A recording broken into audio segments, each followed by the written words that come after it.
Everyone, I'm Ashley and welcome to Bound by Fantasy, a channel all about books and bookish things. Today I'm going to talk to you about spray painting and painting edges of books.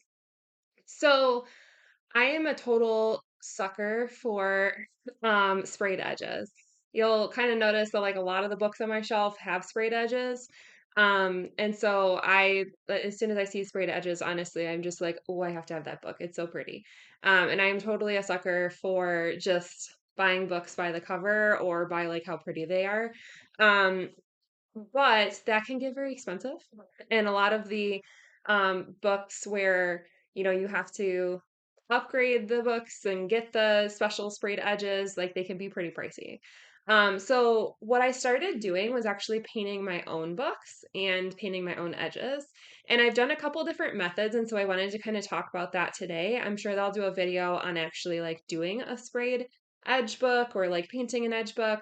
But I've actually done three different methods, so I wanted to kind of talk about that today. So the first one that I tried doing was actually spray painting. So I just bought like Rust-Oleum spray paint. Honestly, most of them I do is like metallic just because I really like the look of the metallic. But I usually just like buy spray paint and do that. And then I've also been, before you do anything with any book, you have to cover it with either like a paper bag or some sort of like cover to make sure you protect the edges of the book. So no matter which method I've used, I always just start with covering the book. And then I first started with spray painting and tried to see like how spray painting goes. I will say spray painting like might be one of my favorites just because it's so easy and it really doesn't take that much effort. You just have to make sure you get like all of the edges because like especially when you have, paper around the book to make sure that it's like covered.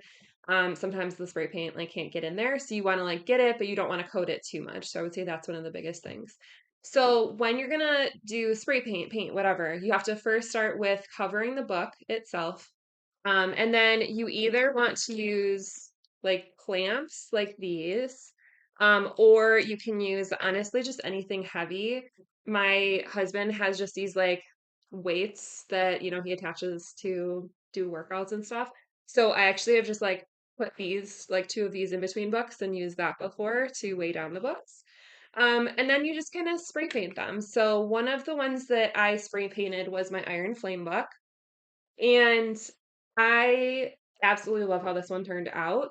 I love doing like I love painting and I've done art and paint for a long time. So I love doing where it sort of like fades from one color to another. So I actually used like I think three different spray paints on this one when I did it. And I think it turned out really, really cool. So the reason I wanted to do this one, and honestly, I was like terrified because I love these books. They're some of my favorite books, and I was really scared to, spray the edges and see how it turned out. But when they were selling these books, the sprayed edge ones, I could not find them. I looked everywhere, I looked online, like they sold out of the sprayed edge ones so fast and they were like a lot more expensive. And then I was finding that like if you wanted to buy it, you'd have to get it off like eBay from somebody and it would be like $70 or something. I just wasn't willing to pay that for a book. So I ended up just buying the book, not sprayed edges. I was like, whatever, it's fine. But then I was like, you know what? Why not do this myself? So I sprayed the edges of this book and then I used some stencils. And I got this stencil kit from Barnes and Noble. You can get it online. But I got a stencil kit that can kind of help with it, and I've done some like freehand things too. So what I did with this one was I sprayed the bottom of it black, and then I faded the black to like a rose gold, and then I did rose gold on the top. And then I used the stencils to do the castle, the dragons, and those ones I did hand paint, just so that they would actually get on there after the spray paint had finished. So spray painted it and then added the little dragons on and the castle, and I freaking love it. Honestly, I think I like it more than the one that they were selling in the stores. I think it just turned out really, really cool. So I love it. I also like really enjoyed doing it. I think it matches the color of the books really well, and I'm honestly super excited to read it. Now, the benefits of spray painting that I've sort of found is that the edges will separate really easily. So after you spray paint or after you paint the edges, you always have to sort of like fan it out. And I found that with spray paint, because it's going on so thin, it comes off really easily. Like not off. lets you fan the pages really easily.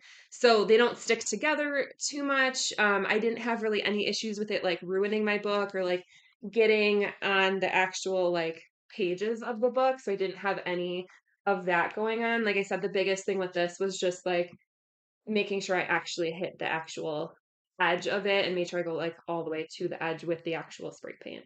So that was one of the biggest things with spray paint. So I really enjoyed doing spray paint. That was super fun. It's easy, it's pretty fast. So I did really enjoy that. And then I was like, you know what? I have painted for years, so I'm going to try different methods. So the next thing that I decided to do was A Court of Thorns and Roses. So I bought the hardcover ones and I've done two of them so far.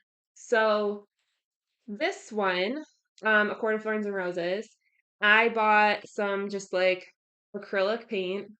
I think I got it from Walmart. Um, Cheap acrylic paint. I got actually glow in the dark ones that were kind of cool. They don't glow in the dark, so I don't know what the deal is with that. I've never seen the books glow in the dark, but I thought the colors were really cool and it matched perfectly with the in the color of the book. So that was something really cool. Actually, when I was looking for colors, I went to the book aisle and I actually grabbed a couple of the books and I brought them over so that I could compare the color of the book to the paint colors. And it worked really well. The paint colors like turned out perfectly and matched really well. So with this, same thing. So again, I covered the book.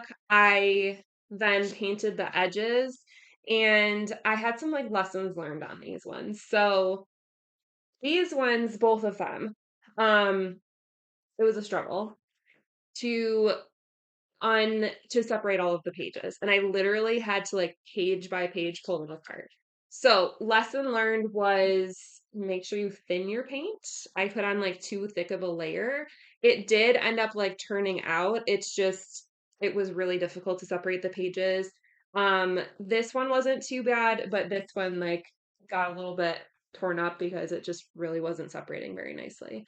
Also this one, I did it like that, and then because it was so thick and it was so hard to get it to separate, the paint was just kind of like coming off a little bit, and it just didn't really look nice. So honestly, I ended up using my next method, which was paint pens, and I actually redid this one after. And honestly, I'm kind of shocked it turned out pretty well, but I actually really love it now. But I used the paint pens instead because it just wasn't as thick. So I think lesson learned for like if you're going to use actual acrylic paint is just really thin it and maybe let it dry in between layers when you do it. I do think like it turned out very cool. Again, like this one. So I did a stencil. It has silver roses on the side. Again, I got the stencils from that book kit. There was like dragon ones and rose ones and a whole bunch of different stencils in there. So I really enjoyed that. And I did hand paint the roses on the edges, and I did that on each of the edges here. Um, I did freehand this part. So that's all freehanded, and then this is all freehanded as well. So I did kind of like thorns on the sides. The roses I used a stencil, but these I just freehanded and did by myself.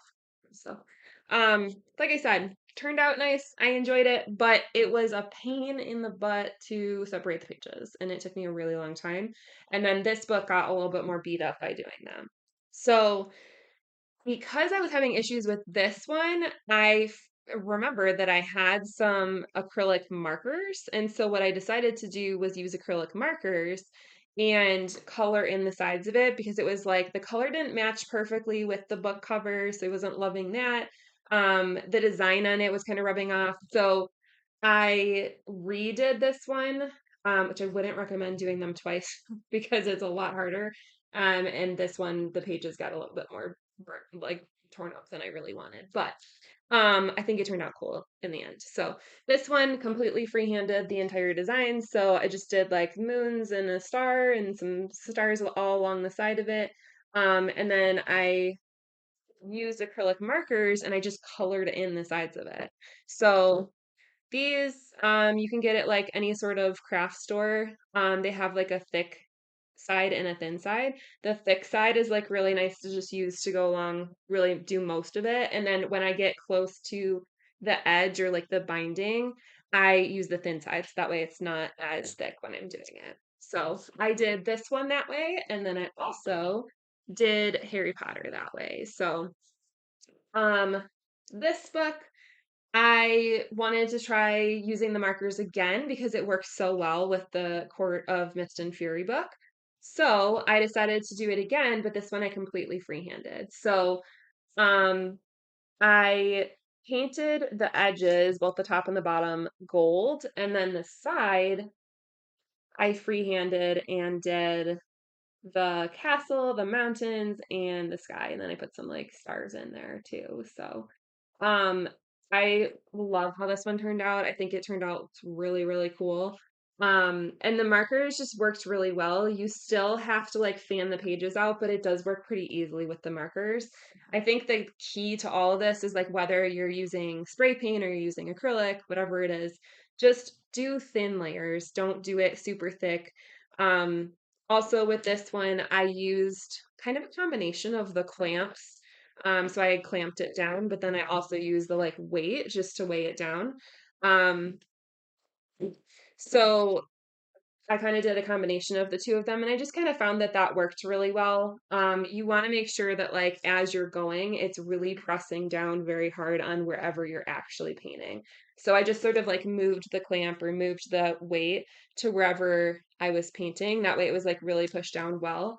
And then that way, when you go to fan it out, it turns out well and it looks really nice when you're finished. So that's kind of a couple different methods I've used for doing some sprayed edges. Just kind of wanted to talk to you about, the different types of paint I've used, different modalities. Like I said, I've done some freehand stuff, but they do have stencils out there. I also have a Cricut. I haven't actually used my Cricut for it yet, but I could totally do that too. And I know a lot of people do use their Cricut. So they will I use the stencil, but instead what you could do is you could Cricut and have the Cricut have this whole like side um where it's like you would pull the pieces off for the actual roses and then you would paint and then you would pull it back off after. The stencils that came in this kit that I got are like sticky stencils, so they're very similar to what a Cricut would do for you, where it kind of sticks on it and then you just pull it off after. I have found that it's kind of hard to reuse them. So I've used it once, I'm kind of like, all right, it's a little bit hard to like if I was going to transfer it to another book. But also I got a little bit better at like freehanding after I did that too. So let me know in the comments. Have you ever tried this? Do you have a favorite method of doing it yourself? Do you have any recommendations for me of, how to make it a little bit easier or better? I think like probably moving forward, I do want to do the next one I'm going to do is A Court of Wings and Ruin. I haven't done that one yet, and I finished reading it. I've been kind of doing the whole Akhtar series after I finish it, and I'm kind of debating which one to do. Because I've enjoyed all different methods, but I want to kind of see like which one's going to be the best and what'll turn out best. Honestly, I might just go with whatever one has the right color. We'll see. Because I have a lot of different paint, a lot of different markers and things like that. So see how it goes. So if you like this video, please subscribe, hit the bell, and join our community of fellow bookworms because here at Bound by Fantasy, the adventure never ends. Thanks so much. Have a great day.